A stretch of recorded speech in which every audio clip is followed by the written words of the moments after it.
Hi all, അസ്സലാമലൈക്കും. Welcome back to Silnas kitchen. ഇന്നത്തെ recipe വായിലിട്ടാൽ അലിഞ്ഞു പോകുന്ന ഒരു അടിപൊളി ടേസ്റ്റി ആയിട്ടുള്ള ഒരു പലഹാരത്തിൻ്റെ റെസിപ്പിയാണ്. റാഗി വെച്ചിട്ടാണ് ഞാനിത് തയ്യാറാക്കി എടുത്തിട്ടുള്ളത്. നല്ല പഞ്ഞ് പോലെ ഇരിക്കുന്ന ഒരു അടിപൊളി ടേസ്റ്റി ആയിട്ടുള്ള പലഹാരമാണ്. കുട്ടികൾക്കും വലിയവർക്കൊക്കെ ഒരുപോലെ ഇഷ്ടമാവും.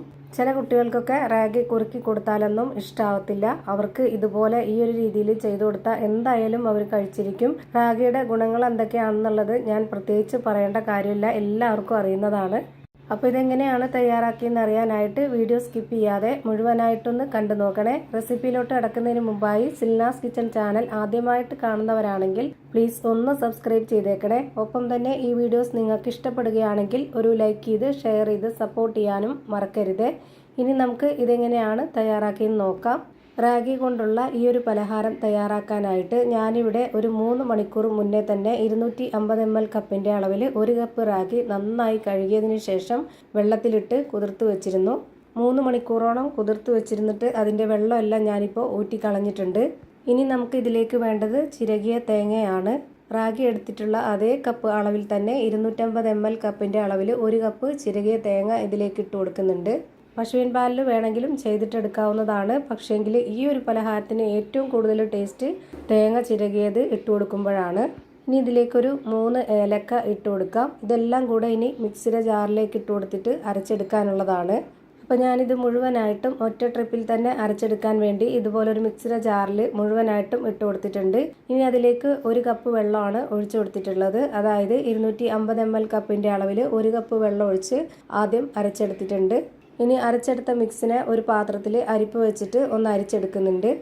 ആദ്യം കുറച്ച് മാത്രം ഒഴിച്ചു കൊടുത്തിട്ട് ഇതുപോലൊരു സ്പാച്ച് വെച്ചിട്ടാണ് ഞാനിതുപോലെ പിഴിഞ്ഞെടുക്കുന്നത്. കൈവച്ച് പിഴിഞ്ഞെടുക്കണമെന്നുള്ളവർക്ക് അങ്ങനെയും ചെയ്തെടുക്കാം. ഇനി ബാക്കിയുള്ളതും കൂടെ ഒഴിച്ചു കൊടുത്തിട്ടുണ്ട്. അതും കൂടി ഒന്ന് പിഴിഞ്ഞെടുക്കാം. റാഗിയുടെ പാല് നന്നായിട്ട് കിട്ടണമെന്നുണ്ടെങ്കിൽ 1-2 പ്രാവശ്യം നമ്മൾ ഇതുപോലെ വെള്ളം ഒഴിച്ചിട്ട് അരച്ച് അരിപ്പയിൽ ഒഴിച്ച് അരിച്ച് മാറ്റണം. ഇതിൻ്റെ പാലെടുത്തതിന് ശേഷം ആ ഒരു റാഗി മുഴുവനായിട്ടും വീണ്ടും മിക്സിയുടെ ജാറിലേക്ക് ഇട്ട് കൊടുത്തിട്ട് 1 കപ്പ് വെള്ളം വീണ്ടും ഒഴിച്ചു കൊടുത്തിട്ടുണ്ട്. എന്നിട്ട് ഇതൊന്ന് ഇളക്കി കൊടുത്തതിന് ശേഷം ഞാനിതൊന്ന് അടച്ചു വെച്ചിട്ട് ഒരു പ്രാവശ്യം കൂടെ അരച്ചെടുക്കുകയാണ്. അങ്ങനെ അരച്ചെടുത്ത മിക്സ് വീണ്ടും ഞാൻ ഇതുപോലെ അരിപ്പിലേക്ക് ഒഴിച്ചു കൊടുക്കുന്നുണ്ട്. മുഴുവനും ഒഴിച്ചു കൊടുക്കാതെ പകുതി ഒഴിച്ചു കൊടുത്തതിന് ശേഷം ഇതുപോലെ സ്പാച്ച് വെച്ചിട്ട് നന്നായിട്ട് പിഴിഞ്ഞെടുക്കുന്നുണ്ട്. ബാക്കിയുള്ളതും കൂടെ ഇതിലേക്ക് ഒഴിച്ചു കൊടുത്തിട്ട് ഞാൻ മിക്സിയുടെ ജാറിലേക്ക് ഒരു 1/2 കപ്പ് വെള്ളം കൂടെ ഒഴിച്ചു കൊടുത്തതിന് ശേഷം ഇതിനുള്ളിലേക്ക് ഒഴിച്ചു കൊടുക്കുന്നുണ്ട്. എന്നിട്ട് ഇതാ അരിച്ച് മാറ്റിയിട്ടുണ്ട്. ഇനി ലാസ്റ്റായിട്ട് ഒരു പ്രാവശ്യം കൂടെ ഇതേപോലെ ചെയ്തെടുക്കണം. അപ്പോഴാണ് നന്നായിട്ട് ഇതിൻ്റെ പാല് മുഴുവനായിട്ടും കിട്ടുന്നത്. അപ്പോൾ അതിനു വേണ്ടി ഞാനിവിടെ മിക്സിയുടെ ജാറിലേക്ക് വീണ്ടും ഇട്ട് കൊടുത്തിട്ട് 1 കപ്പ് വെള്ളവും കൂടെ ഒഴിച്ചു കൊടുക്കുന്നുണ്ട്. എന്നിട്ട് ഇതാ ഒന്നുകൂടി അടിച്ചെടുത്തതിന് ശേഷം ഞാനിതുപോലെ അരിപ്പിലേക്ക് മുഴുവനായിട്ടും ഒഴിച്ചു കൊടുത്തിട്ടുണ്ട്. എന്നിട്ട് ഇതുകൂടി നന്നായിട്ട് പിഴിഞ്ഞെടുക്കാം. ഞാനിപ്പോൾ ഇത് ലാസ്റ്റായിട്ട് ഇതിൻ്റെ ഫുൾ പാല് കിട്ടാൻ വേണ്ടിയിട്ട് സ്പാച്ച് മാറ്റി കൈ വെച്ചിട്ടാണ് ഇത് പിഴിഞ്ഞെടുക്കുന്നത്. അപ്പോൾ ഇതാ മുഴുവൻ പാലും എടുത്തിട്ടുണ്ട്. ഇനി ഇതൊന്ന് നന്നായിട്ട് ഇളക്കി കൊടുക്കാം. എന്നിട്ട് നമുക്ക് വലിയ അരിപ്പയിൽ അരിച്ചെടുത്തത് കൊണ്ട് തന്നെ ഒത്തിരി തരികളുണ്ടാവും. അപ്പോൾ അത് ചെറിയ ഹോളുള്ള അരിപ്പയിൽ നമുക്ക് ഒന്നുകൂടി ഒന്ന് അരിച്ചൊഴിക്കാം.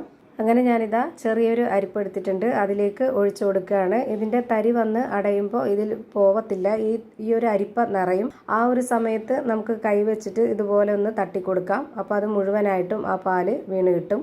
പിന്നെ അത് നമുക്ക് എടുത്തു മാറ്റാം. വീണ്ടും ഇതുപോലെ ഒഴിച്ചു കൊടുക്കാം. അപ്പോൾ ഇതവിടെ കുറച്ചായിട്ട് ഇതുപോലെ ഒഴിച്ചു കൊടുത്തിട്ട് മുഴുവൻ പാലും അരിച്ചെടുക്കുന്നുണ്ട്. ഇത് പറയുമ്പോൾ ഒരുപാടായിട്ട് അങ്ങ് തോന്നുന്നതാണ്. ചെയ്യുമ്പോൾ നമുക്ക് പെട്ടെന്ന് തന്നെ ചെയ്ത് തീർക്കാം. വളരെ സിമ്പിളാണ്. അപ്പോൾ ഇതാ മുഴുവൻ പാലും അരിച്ചെടുത്തിട്ടുണ്ട്. ഇനി നമുക്ക് സ്റ്റവിലേക്ക് ഒരു പാൻ വെച്ച് കൊടുത്തിട്ട് അതിലേക്ക് ഇത് മുഴുവനായിട്ടും ഒഴിച്ചു കൊടുക്കാം. ഫ്ലെയിം ഇപ്പോൾ തന്നെ ഓണാക്കി കൊടുത്തിട്ടില്ല. ഇനി ഇതിലേക്ക് 2 ടേബിൾ സ്പൂൺ അളവിൽ നെയ്യും കൂടെ ഒഴിച്ചു കൊടുക്കുന്നുണ്ട്. എന്നിട്ട് വേണം ഇനി ഫ്ലെയിം ഓണാക്കി കൊടുക്കാൻ. എന്നിട്ട് ഹൈ ഫ്ലെയിമിലിട്ടിട്ട് തന്നെ ഇത് നന്നായിട്ട് ഇളക്കി കൊടുത്തുകൊണ്ടിരിക്കുക. കൈ വിടരുത്. റാഗി ആയതുകൊണ്ട് തന്നെ പെട്ടെന്ന് തന്നെ ചൂട് തട്ടിക്കഴിഞ്ഞാൽ കട്ടയായിട്ട് വരും. അത് കുഴപ്പമില്ല. കുറച്ചുകൂടി ഒന്ന് കുറുകി വരുന്ന ആ ഒരു ടൈം ആകുമ്പോൾ നമുക്കിത് ലോ ഫ്ലെയിമിലേക്ക് മാറ്റണം. ഇപ്പോൾ ഇതാ കാണുമ്പോൾ അറിയാൻ പറ്റും. ഈ ഒരു ടൈം ആകുമ്പോൾ നമുക്ക് പെട്ടെന്ന് തന്നെ ഫ്ലെയിം കുറച്ച് വെച്ച് കൊടുക്കണം. ഫ്ലെയിം കുറച്ച് വെച്ചാലും പിന്നീട് അത് നന്നായിട്ട് കട്ടിയായിട്ട് വരും. അപ്പോൾ ഇതുപോലെ നമ്മൾ കൈവിടാതെ വീണ്ടും ഇളക്കി കൊടുത്തുകൊണ്ടിരിക്കുക. എന്നിട്ട് ഇപ്പോൾ ഇതാ ഇതുപോലെ നന്നായിട്ട് കട്ടിയായിട്ട് വരുന്ന ഈ ഒരു പരുവാകുമ്പോൾ നമുക്കിതിലേക്ക് ശർക്കര ഉരുക്കിയത് ചേർത്ത് കൊടുക്കാം. ഞാനിപ്പോൾ ഇതിലേക്ക് ഒഴിച്ചു കൊടുത്തിട്ടുള്ള ശർക്കരയുടെ അളവ് 250 ml ശർക്കരയാണ്. 250 ml കപ്പിൻ്റെ അളവിൽ 1/4 കപ്പ് വെള്ളം വെച്ചിട്ടാണ് ഞാനിത് ഉരുക്കിയെടുത്തിട്ടുള്ളത്. ഓരോരുത്തരുടെയും മധുരത്തിനനുസരിച്ചിട്ട് ശർക്കര ചേർത്ത് കൊടുക്കാവുന്നതാണ്. ഞാനിപ്പോൾ ഇവിടെ അത്യാവശ്യം നല്ല മധുരത്തിലാണ് ഈ പലഹാരം തയ്യാറാക്കി എടുത്തിട്ടുള്ളത്. അതുകൊണ്ട് തന്നെ ഇതിലേക്ക് നല്ല കട്ടിയായിട്ടാണ് ശർക്കര ഉരുക്കിയതും ചേർത്ത് കൊടുത്തിട്ടുള്ളത്. ഇനി ആ ഒരു ലോ ഫ്ലെയിമിൽ ഇട്ടുകൊണ്ട് തന്നെ വീണ്ടും ഇത് നന്നായിട്ട് ഇളക്കി യോജിപ്പിച്ച് കൊടുക്കണം. ഒപ്പം നന്നായിട്ട് ഇത് കുറുകി കിട്ടുകയും ചെയ്യും. ശർക്കര നന്നായിട്ട് ഇതിൽ യോജിച്ചതിന് ശേഷം ഒരു 1.5 ടേബിൾ സ്പൂൺ അളവിൽ കൂടി നെയ്യ് ഒഴിച്ചു കൊടുത്തിട്ട് ഇത് നന്നായിട്ട് ഒന്നുകൂടി ഇളക്കി യോജിപ്പിച്ച് കൊടുക്കുന്നുണ്ട്. ഇതിൻ്റെ കറക്റ്റ് ആയിട്ടുള്ള ഒരു പരുവം എന്ന് പറയുന്നത് പാനിൽ നിന്നൊക്കെ വിട്ടുവരുന്ന ആ ഒരു പരുവാണ്. നമ്മളിത് ചെയ്തുകൊണ്ടിരിക്കുമ്പോൾ തന്നെ നമുക്ക് അറിയാൻ പറ്റും എത്രത്തോളം കട്ടിയായിട്ടാണ് ഇത് ഇരിക്കുന്നതെന്ന്. ഞാനിപ്പോൾ കാണിച്ചു തരാം. സ്പാച്ച് കൊണ്ട് ഇതുപോലെ കോരി എടുക്കുമ്പോൾ ഈ ഒരു പരുവത്തിലാണ് ഇത് റെഡിയായി കിട്ടേണ്ടത്. ഇത്രയും മതി. ഇതാണ് ഇതിൻ്റെ കറക്റ്റ് ആയിട്ടുള്ള പരുവം. ഇനി നമുക്ക് ഇതിൻ്റെ ഫ്ലെയിം ഓഫ് ചെയ്ത് കൊടുക്കാം. ഓഫ് ചെയ്തതിന് ശേഷം ഇതിൽ തന്നെ വെച്ചിരിക്കരുത്, അപ്പോൾ നന്നായിട്ട് കട്ടയായിട്ട് പോവും. ഇത് ചൂടോടെ തന്നെ കോരി കഴിക്കണമെന്നുണ്ടെങ്കിൽ അങ്ങനെ ചെയ്യാം. അതല്ല നമുക്ക് ഇഷ്ടമുള്ള ഏതെങ്കിലും ഷേപ്പിൽ ആകൃതിയിലൊക്കെ ഉണ്ടാക്കി കട്ട് ചെയ്ത് എടുക്കണമെന്നുണ്ടെങ്കിൽ ആ ഒരു രീതിയിലും ചെയ്തിട്ടെടുക്കാം. അതിനായിട്ട് ഞാനിവിടെ ഒരു മൗൾഡിലേക്ക് കുറച്ച് നെയ്യൊന്ന് സ്പ്രെഡാക്കി കൊടുത്തതിന് ശേഷം ഇത് മുഴുവനായിട്ടും അതിലേക്ക് ഒഴിച്ചു കൊടുക്കുന്നുണ്ട്. എന്നിട്ട് ഈ ഒരു സ്പാച്ച് വെച്ചിട്ട് തന്നെ നന്നായിട്ട് കറക്റ്റ് ലെവൽ ചെയ്ത് കൊടുക്കാം. നമുക്ക് ഇഷ്ടമുള്ള ഏത് പാത്രത്തിൽ വേണമെങ്കിലും ഒഴിച്ചു കൊടുക്കാവുന്നതാണ്. ഇതുപോലെ മൗൾഡിൽ തന്നെ ഒഴിച്ചു കൊടുത്താൽ മതി എന്നൊന്നുമില്ല. അതുപോലെ ഫ്രിഡ്ജിലോ ഫ്രീസറിലോ ഒന്നും തന്നെ വെക്കണമെന്നില്ല. സാധാരണ നമ്മൾ പുറത്ത് തന്നെ എടുത്തു വെച്ചിരുന്നാൽ മതി. ഒരു 30 മിനിറ്റ് നേരം തന്നെ മതിയാവും. ഇതുപോലെ നന്നായിട്ട് സെറ്റായി കിട്ടും.